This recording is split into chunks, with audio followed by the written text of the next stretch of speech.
Imagine a world perfectly engineered for ease. A society where everyone is pleasant, healthy, and secure. A place where all grand passions have been diluted into hobbies. All deep conflicts have been managed into polite disagreement. And life offers only a series of mild, interchangeable pleasures.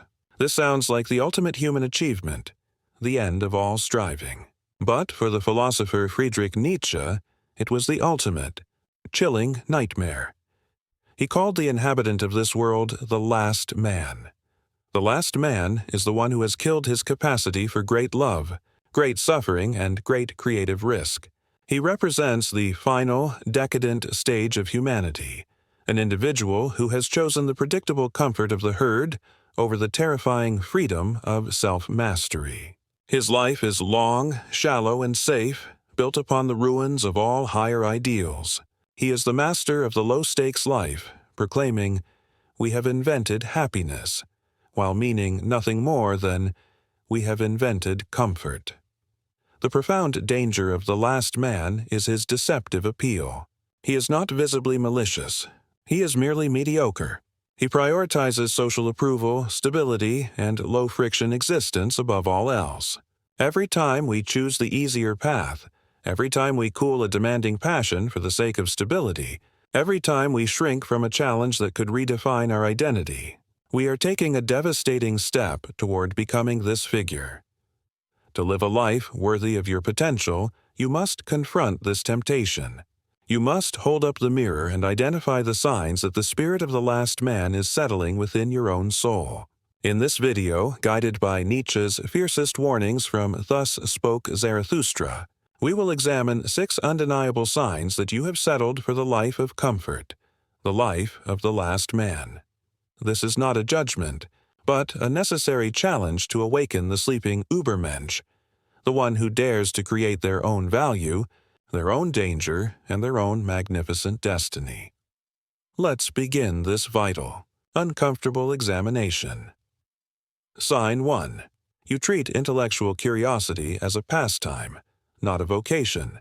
The first, fundamental sign that you are settling for the last man's existence is a profound degradation of your intellectual life. You treat deep curiosity as a casual pastime, rather than a demanding, life-altering vocation. The last man is well-informed, often excessively so. He consumes news, browses complex theories, and engages in surface-level debate, but he carefully avoids any question that could genuinely upset his established lifestyle, threaten his financial security, or dismantle his comfortable moral assumptions. For him, philosophy is something to be enjoyed in short bursts, not a life-threatening path to truth. He has an appetite for knowledge but lacks the courage of conviction. Nietzsche's path, the path of the free spirit, requires that thought become a destructive, creative act. Your mind is not a passive receptacle. It is meant to be a relentless, painful weapon, the hammer used to test and shatter every inherited value and comforting illusion you possess. The true seeker must be willing to sacrifice their peace of mind, their social belonging, and their easy certainties in the uncompromising pursuit of a higher, more demanding truth. The last man has killed this necessary intellectual fire. He believes he has figured things out. He embraces the popular consensus on all major issues, political, social, and ethical, because agreeing with the majority is the easiest way to avoid friction and maintain the illusion of being correct without actually exerting rigorous thought. He possesses a simple, accessible worldview that requires no struggle, no solitude, and no agonizing self-examination. He can quote Zarathustra, but refuses to live by his demands. The moment you settle, your intellectual life loses its danger. The uncomfortable question, the one that might demand you change careers, confront a core psychological lie, or entirely rebuild your relationship with money, is swiftly rationalized away, dismissed as too extreme, or forgotten in favor of the next easy distraction. You prioritize mental comfort over the immense intellectual rigor required for genuine self-mastery. The last man is happy because he is content with the shallow, pre-packaged answers. The Übermensch, by contrast, views thinking as an act of danger and creation. They do not seek comfort in their ideas. They seek power, complexity, and the highest possible level of self-honesty. They understand that every true leap in self-mastery begins with a question so disruptive it threatens to burn down their existing reality. If your intellectual life feels easy, supportive of your current routines, and perpetually agreeable, you are merely subscribing to the dominant, low-grade philosophy of the last man. The vocation of deep thought demands sacrifice and the courage to become an enemy to your own past beliefs. Sign 2. You prioritize public approval over personal excellence. Second, foundational sign of the last man is his outward-facing existence. You consistently prioritize public approval and social peace over the rigorous, solitary, uncompromising demands of personal excellence. The last man is essentially a creature of the herd.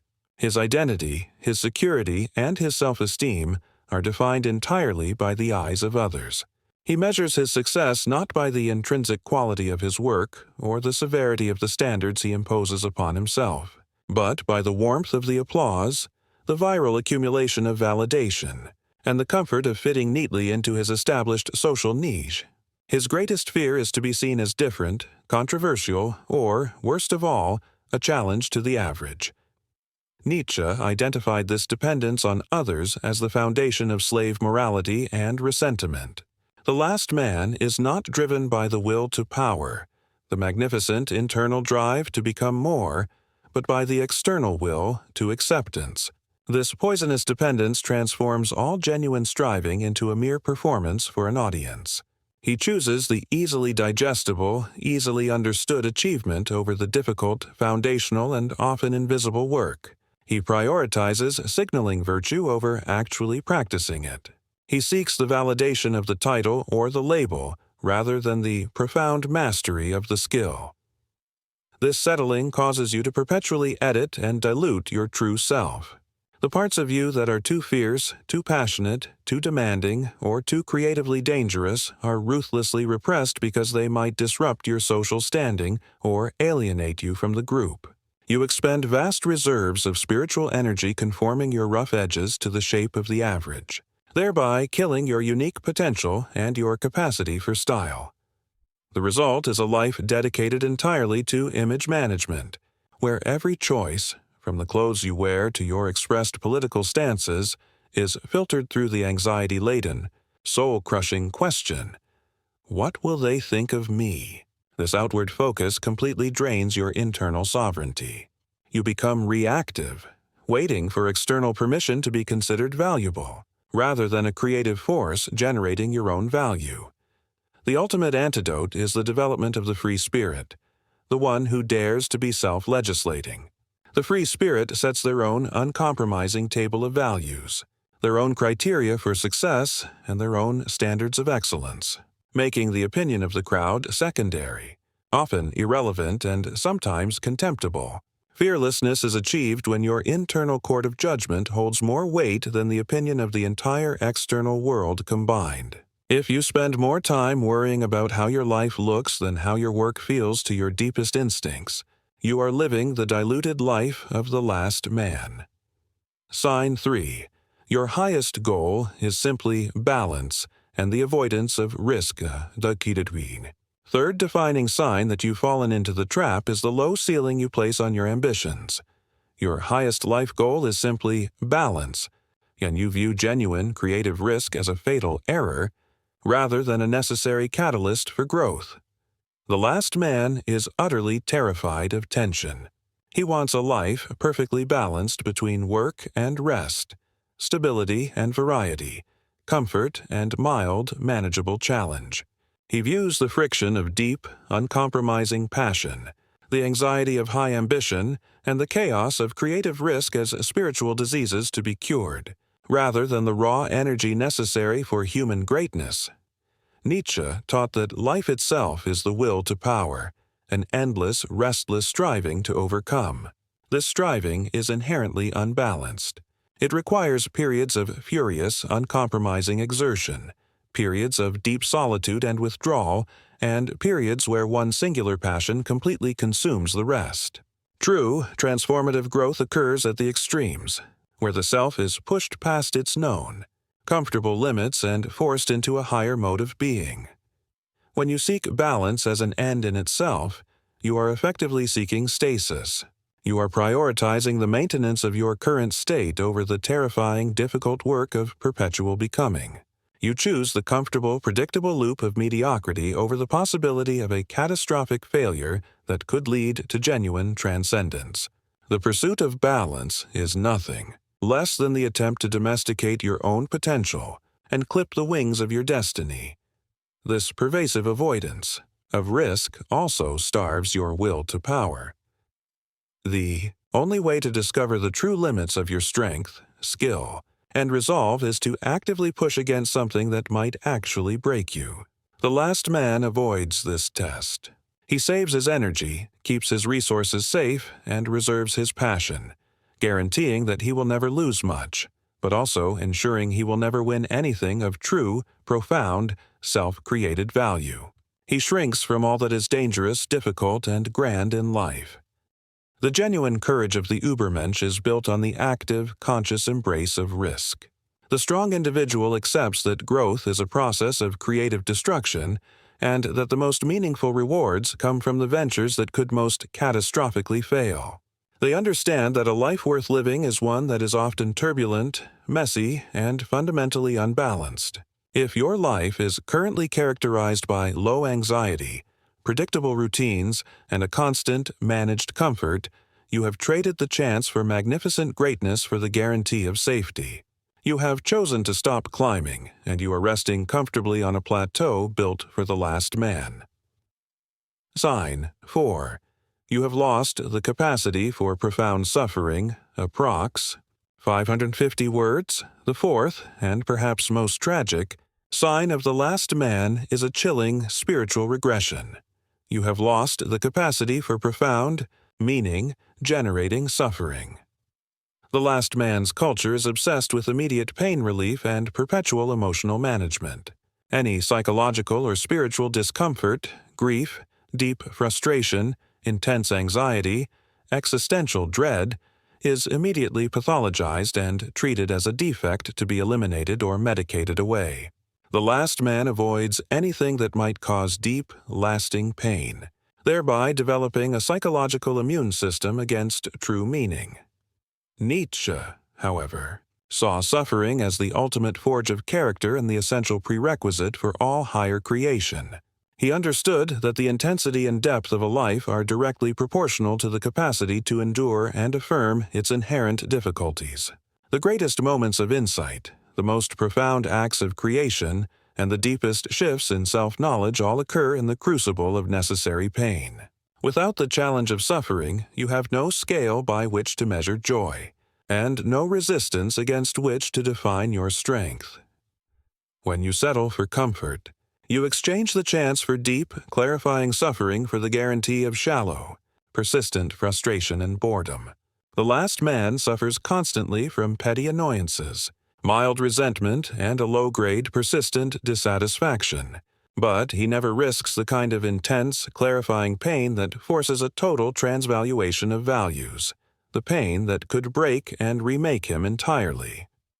The true goal of the Nietzschean life is not to find happiness, but to find a reason for suffering, a great purpose or a magnificent ideal that makes the agony of life necessary and meaningful. The artist suffers for their creation. The philosopher suffers for their truth. The striving individual suffers for their self-overcoming. The last man has killed this capacity.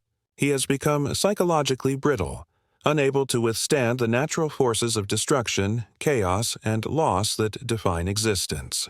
He is a spiritual lightweight, destined to be crushed by any genuine hardship, because he lacks the training gained from previous, successfully endured suffering. The courageous spirit embraces the tragic dimension of life. They accept that sorrow is not an error. It is a necessary purifying force. They actively practice amor fati, not just accepting their fate, but loving the suffering within it because they see it as the indispensable, unique ingredient for the magnificent person they are in the process of becoming. If your primary response to hardship is immediate escape or emotional avoidance, You have forfeited the greatest opportunities for self-creation. Sign 5. You confuse your career title with your purpose, the fifth sign of settling is a debilitating confusion of identity. You confuse your career title, status, or economic function with the difficult, self-willed, and internal act of defining your purpose. The last man has effectively outsourced his identity to the marketplace. He assumes the value of his life is entirely dictated by his utility, his salary, or the prestige of his employer. He finds great comfort in the predictable hierarchy and the prepackaged identity of his profession. I am a manager. I am a consultant. I am a doctor, and believes that by fitting into a system, he has successfully found his meaning. Nietzsche would diagnose this individual as having failed to become a sovereign individual. He is merely a function, not a force. His purpose is not self-created. It is assigned by an external power structure. This makes him profoundly vulnerable, for if the system changes, if the company collapses, or if his role becomes obsolete, his entire constructed sense of self immediately collapses. He is merely an actor whose entire script has been suddenly withdrawn. True, Nietzschean purpose is the will to power, the relentless internal drive to shape and define your own being. It exists prior to any job or social function.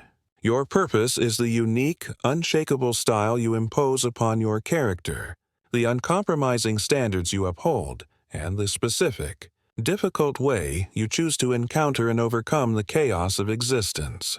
A free spirit could be a philosopher or a janitor, but their purpose remains the same, the continuous, active creation of self. The last man, by contrast, is terrified of the internal, messy work of self-definition. It's far easier and less anxiety-provoking to let a corporate title or a social role define your entire worth. This choice guarantees stability and eliminates the frightening responsibility of creating value from a void. You become an effect of the system, not the sovereign cause of your own being. To break this devastating cycle, you must practice a radical decoupling of your economic function from your spiritual purpose. You must ask, if I lost my title tomorrow, what profound demands would I still place on myself? What acts of excellence and creation would I still pursue, even without external compensation or recognition? If your entire self-worth hinges on an external, revocable title, you are merely a well-compensated last man whose soul is still tethered to the whims of the herd. Sign 6. Your life is marked by a yes to all things mundane. The final, unifying sign of the last man is a pervasive, spiritual lack of distinction and a quiet death of the will. Your life is marked by a soft, easy yes to all things mundane and a quiet, consistent retreat from all things difficult or grand. The last man is the ultimate consumer and the perfect hedonist of the small. He is easily amused, easily satisfied, and takes a mild, detached pleasure in the small conveniences of modern life. He is a connoisseur of comfort, a champion of the average. He is incapable of strong, singular passions, powerful spiritual hatred, or uncompromising, life-consuming love. Everything is fine. Everything is manageable. His life is defined by the tyranny of the small. He is terrified of saying a powerful no. No to a trivial demand. No to a distracting comfort. No to a mediocre social engagement. He accepts everything because saying yes is easier than the friction of refusal, and because refusing would imply a higher standard, a unique taste, or a sovereign, defining purpose that the herd might condemn. Nietzsche demands the courage to say a profound, spiritual no, a no that ruthlessly clears the space for a thunderous, unique yes to your own self-created values. This powerful refusal is the birth of personal style. The strong individual must be utterly ruthless in their selectivity, rejecting 99 things, 99 easy comforts, distractions, and compromises, so that the 100th thing, the one that aligns with their highest instinct, can be pursued with absolute, life-altering, and magnificent commitment. The last man has lost this essential creative ruthlessness. He has settled for being nice and agreeable, rather than being necessary and sovereign. He has traded the chance for grandeur for the comfortable guarantee of longevity. He is happy, healthy, and harmless, but his low-friction happiness is the ultimate proof of his spiritual emptiness. He is the domesticated sheep who has forgotten what the dangerous open field of his own potential even looks like. To escape this trap, you must reawaken your capacity for strong distaste and radical preference. You must start saying no to the things that dilute your energy, distract your focus, and compromise the unique style of your character. The first, most vital step toward becoming an Übermensch is the conscious, violent refusal to remain a last man. We have completed the difficult task of confronting the chilling reality of the last man trap, examining the 6 relentless signs that you may have settled for a life defined by convenience and comfort. We looked at the corruption of knowledge, the dependence on public approval, the passive worship of balance, the spiritual deadness of avoiding profound suffering, the confusing of title with self-worth, and the final, soft yes to all things mundane. The greatest danger of the last man is not his malice, but his overwhelming, contagious mediocrity. He makes a long, painless life look like the ultimate goal, thereby killing the higher aspirations of all those around him. He is the comfortable, quiet terminal point of human striving, but the choice is always yours. The path of the Übermensch is neither comfortable nor easy. It requires solitude, the embrace of radical risk, and the willing acceptance of great, meaning-generating suffering. It demands that you reject the comfortable consensus opinions of the crowd and choose instead the burden of self-creation. It is a path of perpetual tension, the dynamic, agonizing, and magnificent friction between who you are right now and the terrifying, difficult being you must become. This is the great, defining purpose of human existence, to impose your own unique will upon the chaos of the world and the chaos within yourself. To be a creator requires the courage to be a destroyer of the past, a critic of the present, and a visionary for the future. You must have the strength to stand alone, to create your own values, and to live by the standards of your own self-affirmed hierarchy. Do not mistake comfort for peace. Comfort is a shallow truce with your own unfulfilled potential. Do not confuse longevity with life. Life is measured not by duration, but by the intensity and quality of the challenges you embrace. Your freedom lies in your refusal to settle. Your strength is found in the discomfort of your ambition.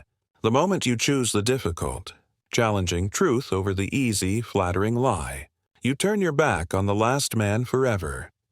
Take the terrifying risk of becoming the sovereign individual, the one who creates their own sun, laughs at the spirit of gravity, and says a resounding, difficult yes to their own, uniquely demanding, and ultimately magnificent fate. This is the meaning of true strength. This is the constant, never-ending heroic building of the inner citadel. Thank you for joining me on this challenge to mediocrity. If you are ready to choose the burden of greatness over the comfort of the herd, please subscribe to the Inner Citadel and join our community of free spirits. Until next time, stop settling and start striving.